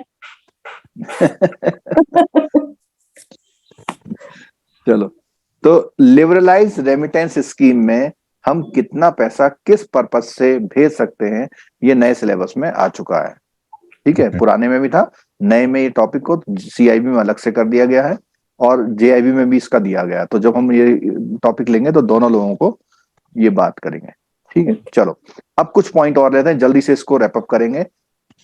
तो हमारा अब टैक्स की बात आई। तो टैक्स में हमने बोला कि रेमिटेंस में कोई टैक्स नहीं है, बट किसमें टैक्स है? Interest income. इंटरेस्ट इनकम जो भी आप करेंगे, क्योंकि वो आपकी फॉरेन की इनकम नहीं है, इंटरेस्ट इनकम में क्या होगा? टैक्स लगेगा, ठीक है, ठीक है। अच्छा, एक क्वेश्चन और आता है कि यहां पर जो आरएफसी डी और आरएफसी है, देखो इसमें जो सोर्स है, सोर्स दोनों में अब्रॉड है, फॉरेन करेंसी में तो है ही अब्रॉड, दोनों में अब्रॉड सोर्स है, बट दोनों में अब्रॉड सोर्स है, बट जो आरएफसी डी है वो नेवर गॉन टू फॉरेन। इसका मतलब क्या है? वो बंदा कभी भी विदेश नहीं गया, बट उसको वहां से पैसा आ रहा है। ऐसा कैसे हो सकता है, बोलो? भेजते हैं सर कनाडा उसका कोई रिलेटिव रहता होगा वहां पे। किसी रिलेटिव ने भेज दिया, या आप घर बैठे बैठे यूएसए की कंपनी में काम कर रहे हैं, वर्क फ्रॉम होम, तो यूएसए पैसा न्यूज रिपोर्टर वगैरह को पैसा आता है सर, जो बीबीसी के लिए रिपोर्ट, रिसर्च जो करते हैं उनको आता है। या आप इंडिया में हैं बट किसी फॉरेन कंपनी के एम्प्लॉय हैं, तब पैसा आ रहा है। आप रिटायर हो गए, आपको पेंशन आ रही है, तो आप उन सारे पैसे को कैसे मंगा सकते हो? फॉरेन करेंसी में। फॉरेन करेंसी में सर। और इवन जो यूट्यूबर को पैसा आता है, वो भी कहां से आता है? से आता है, तो फॉरेन करेंसी में आता है। लेकिन वो जब इंडिया में डोमेस्टिक अकाउंट में पैसा मंगाते हैं तो वो कन्वर्ट होके रुपीज में आ जाता है, ठीक है। अब एक क्वेश्चन और है मेरा छोटा सा, क्या एनआरआई इंडिया के नॉर्मल सेविंग बैंक में पैसा मंगा सकता है?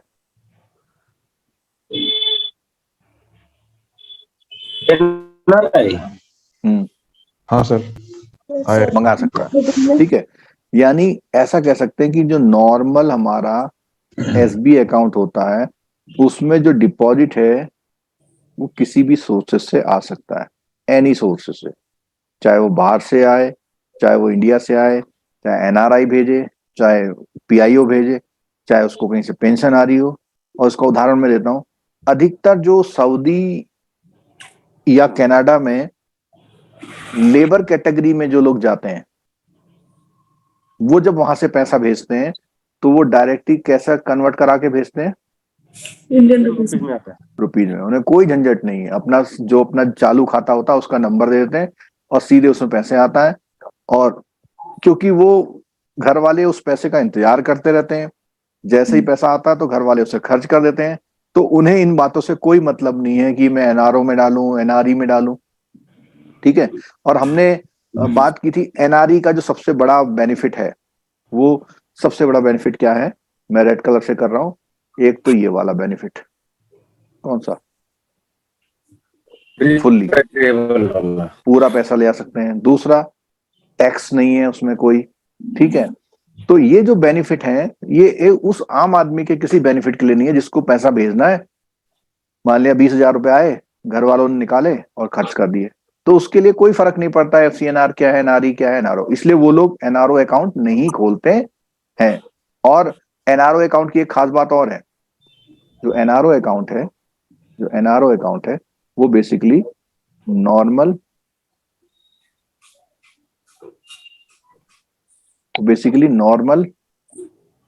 एसबी अकाउंट होता है।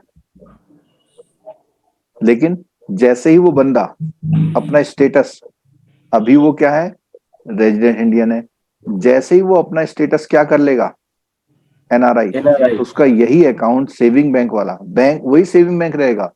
क्या बन जाएगा, एनआरओ का सेविंग बैंक बन जाएगा। मतलब उसे नया अकाउंट खोलने की जरूरत नहीं है, अकाउंट उसका वही रहेगा, बट उसे अपना स्टेटस देते ही वो इसे बन जाएगा, ठीक है। क्लियर हो गया। पर एनआरओ की मतलब वाइड डेफिनेशन क्या रहेगी, जैसे डिफरेंस मान लीजिए वाइड लेवल पे एनआरई हाँ, एनआरओ। ये जो मैंने अभी ये वाला पॉइंट उठाया था, ये इसीलिए उठाया था कि उसको कुछ भी कैटेगराइज होने की जरूरत नहीं है। बस अपने आप को उसे क्या प्रूफ करने का पड़ेगा कि मैं कौन हूं, और वो बैंक में आएगा, कहेगा साहब मैं एनआरआई हो गया, तो बैंक वाला उसका जो रेजिडेंट स्टेटस का फ्लैग है वो क्या कर देगा, आरआई से हटा के कौन सा ले लेगा, वो फ्लैग ये वाला ले लेगा। तो ऑटोमेटिक जो उसका सिंपल अकाउंट था वो एनआरओ सेविंग बैंक बन जाएगा। और जैसे ही वो वापस आएगा, कहेगा अब मैं रेजिडेंट हो गया, तो उसका वापस फ्लैग आरआई हो जाएगा, तो उसका जो सेविंग बैंक है वापस नॉर्मल सेविंग बैंक हो जाएगा, ठीक है। क्लियर होगी बात। हमेशा चेंज करवा सकता है सर, जब भी आएगा हाँ, वो जाएगा। नहीं, वो देखो वही बात है, उसकी लिटरेसी के ऊपर बात है, उसकी लिटरेसी कितनी है, उसको उसका फायदा लेना है नहीं लेना है।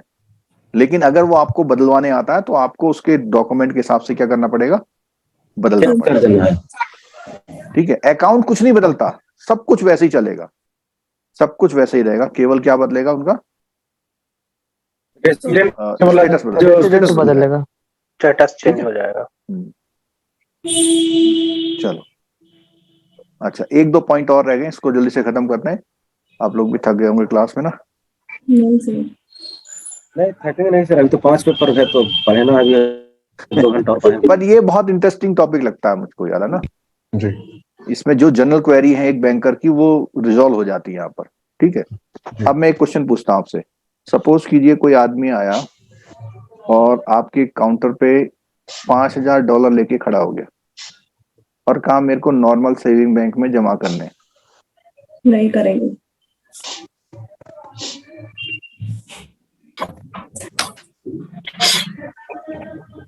बोलो।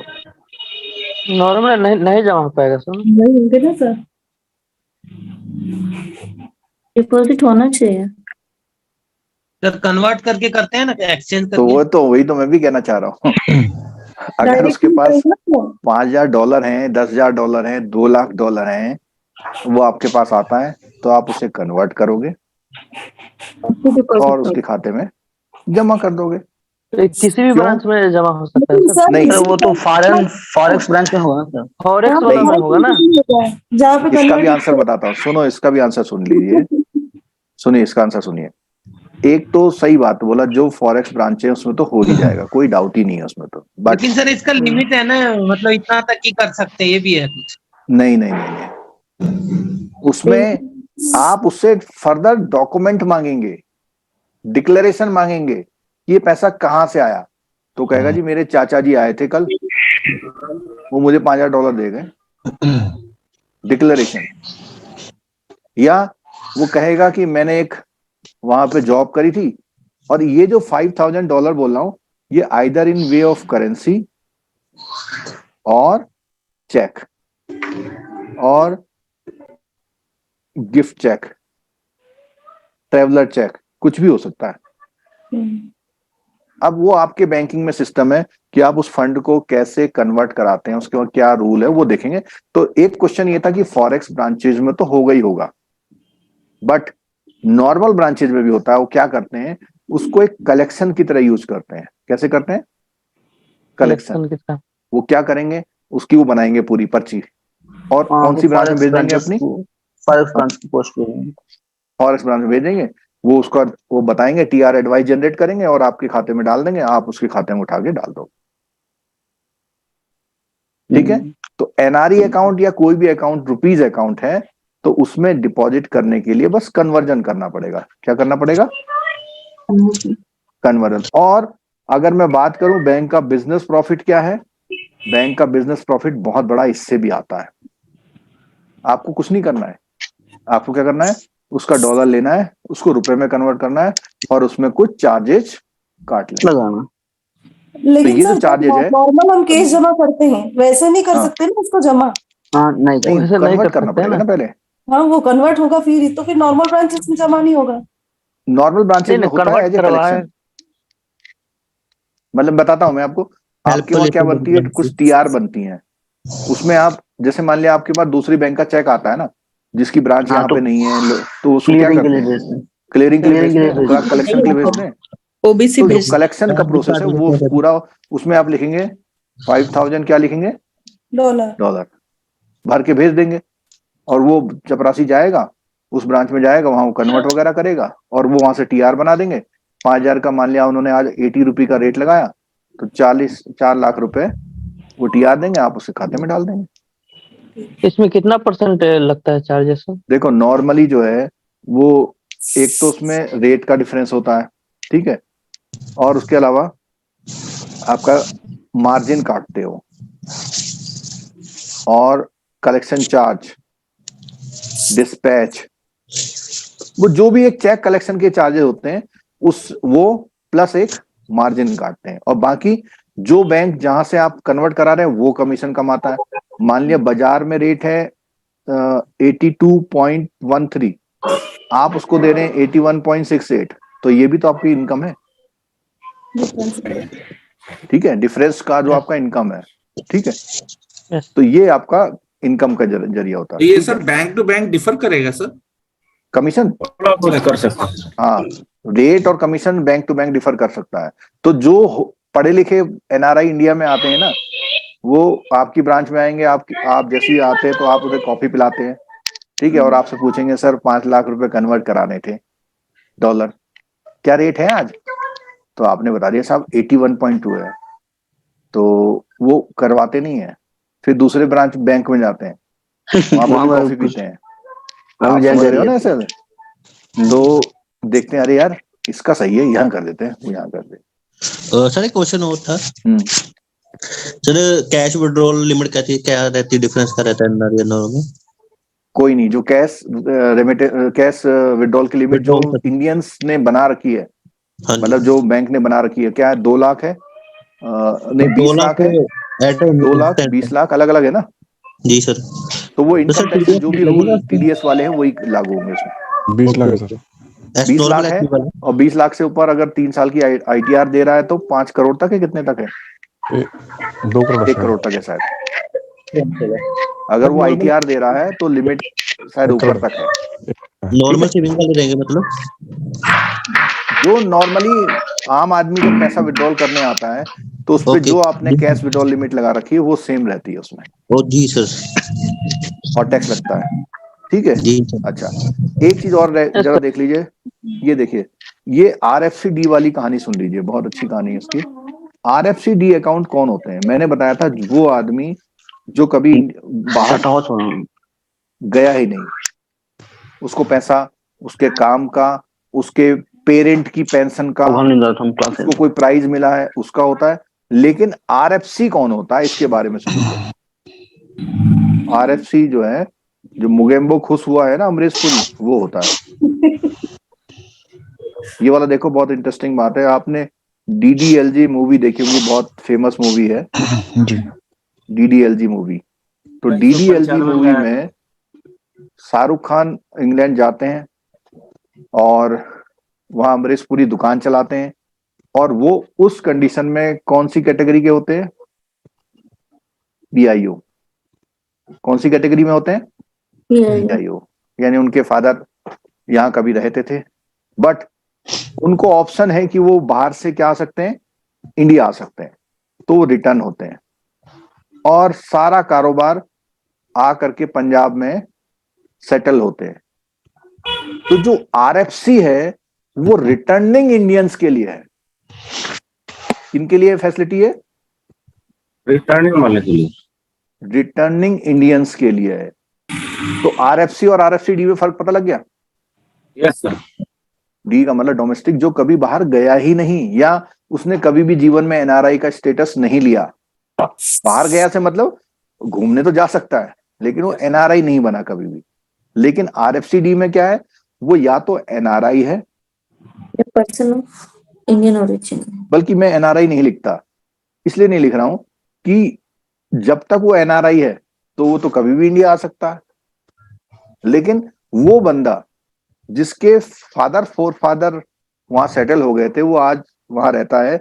अब जैसे ऋषि सुनक जी हैं, तो इंडियन ओरिजिन के है ना, वो अगर वहां सब कुछ, अब वहां PM बन गए हैं, पता लगा 20-25 मिलियन डॉलर कमा ले वो, और वो कहे अब भाई इंडिया चलते हैं, ठीक है, तो वो अगर इंडिया आएंगे तो कौन सी कैटेगरी में आएंगे?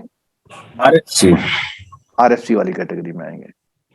ठीक है, तो ये भी एक वो है कि बाहर के लोग पैसा लेके आए, इसलिए RFC वाली कैटेगरी बनी हुई है, और जो इंडियंस हैं वो RFCD वाली कैटेगरी में। ठीक हो गया? ओके। Yes sir. तो ये हमारे जो डोमेस्टिक वाले अकाउंट है उसके बहुत सारे फीचर, और CIB वालों में फिर बता देता हूं कि ये 5 नंबर केस स्टडी वाले क्वेश्चंस हैं। अभी हमारी इसमें कम से कम 2 क्लास और चलेंगी जो आपकी बुक के लाइन टू लाइन को कवर करेगी, उसमें बहुत एक्सप्लेनेशन और आएंगे। JIB वालों के लिए इतना इसको जानना ओके है। अच्छा सर, ये सेविंग अकाउंट जो होते हैं, हाँ बताइए। इसमें डिपॉजिट का कोई लिमिट रहता है सर क्या? कोई लिमिट नहीं, बाहर से पैसा आने के लिए कोई लिमिट नहीं है, और इवन इंडिया से भी कोई लिमिट नहीं है। Okay sir. ठीक है, चलिए, तो आज के लिए इतना काफी है। और एक बार मैं जरा सा ये दिखा दूं आपको कि जो हमारा JIB का जो रेफर करना है सर, आज 3.4 के बाद से रेफर करना है सर। बुक्स का रेफरेंस कोई है सर अभी? बुक्स का? जी सर। बुक्स का जो है CIB का भी आ गया है, अब आप लोग उसमें अमेजोन में ऑर्डर कर लीजिए। ठीक है जी सर। और बहुत महंगा है सर। मेरा एडवाइस है कि सर ये पेपर अरे ये तो अब क्या बताएं भाई मतलब इतने सारे लोग IABF के JIB CIB के मेंबर हैं, और सिलेबस चेंज करने के नाम पे 5,000 मेरे को लगता है कि हर बच्चे को 10,000 का एडिशनल खर्चा पड़ गया है। सर बुक्स लेना जरूरी है क्या? जरूरी बुक मेरा तो कहना लेना जरूरी है, लेना जरूरी है, क्योंकि वही एक रेडी रेफरेंस बुक है जो ऑलवेज आपके सर के पास रहेगी, और जब भी आप सोते लेटते पढ़ते, क्योंकि उसको पढ़ने में आसानी होती है, उसको आप लेट के बैठ के उठ के खड़े होके पढ़ सकते हैं। ठीक है, मोबाइल में बहुत लंबा ड्यूरेशन नहीं हो पाता है। सर जब JIB क्लियर किया तब मैंने देखा कि ये लोग ना बुक से वो लाइन टू लाइन क्वेश्चन पूछते हैं। तो इसके लिए मैं एक बात कहना चाहूंगा कि जब हम क्लास लेते हैं और हम किसी किसी लाइन में अंडरलाइन में बोलते हैं कि यहाँ से क्वेश्चन आए, वो तो क्वेश्चन डेफिनेटली आते ही है। हाँ, तो मेरा जो अपना मतलब एक्सपीरियंस है, वो क्वेश्चन को देखते हुए मुझे लगता है कि यहाँ से वो क्वेश्चन पूछेगा। तो जब भी मैं अभी क्लास में भी बोलूंगा कि तो उसमें भी आपको उसी समय अंडरलाइन कर लेना है या बगल में लिख लेना 1 क्वेश्चन। तो जब आप रिवाइज करेंगे ना, तो आपको बहुत हेल्प करेगा उसमें वो। तो वेटिंग पीरियड बहुत ज्यादा दे रखा है सर उसका, बुक का अभी चेक कर रहा था, वो फरवरी मिड तक जा रहा है। 30th तक नहीं, जेआईबी में एक स्टॉक तो खत्म हो गया ना उनका। नहीं जीआईबी, हाँ जीआईबी की बात कर रहा था सर, अभी चेक किया सर। जेआईबी में एक स्टॉक खत्म हो गया, हुआ है शायद। वो रीप्रिंट में जा रहा है तो। हाँ तो नहीं, मैंने तो एक मंगाया है, मेरा तो कल आ जाएगा शायद, लेकिन उसी दिन शाम को बच्चों का मैसेज आ गया था कि स्टॉक आउट हो गया है। नहीं, अभी स्टॉक में आ गया है सर। सर अभी फ्लिपकार्ट और सब जगह अवेलेबल हो गया। अमेजन के स्टॉक में आ गया है, पर वही वेटिंग बहुत ज्यादा है। डिलीवरी नहीं, इसका वेटिंग क्यों है? उसका वेटिंग यही है कि अभी प्रिंट नहीं हुआ है। वेटिंग वही है, उन्होंने कहा कि पैसा ले लो, कोई दिक्कत नहीं है। और मार्केट में आने में भी वाले बहुत टाइम लगेगा। हाँ, जेआईबी वाले जरा देखेंगे। पैसा ले लो, लाइट में लगा लो। हाँ, जेआईबी वाले जरा देखेंगे। जो मैं कह रहा था ना कि आपके वहां क्लियर कट आ गया है। ये देखिए आपका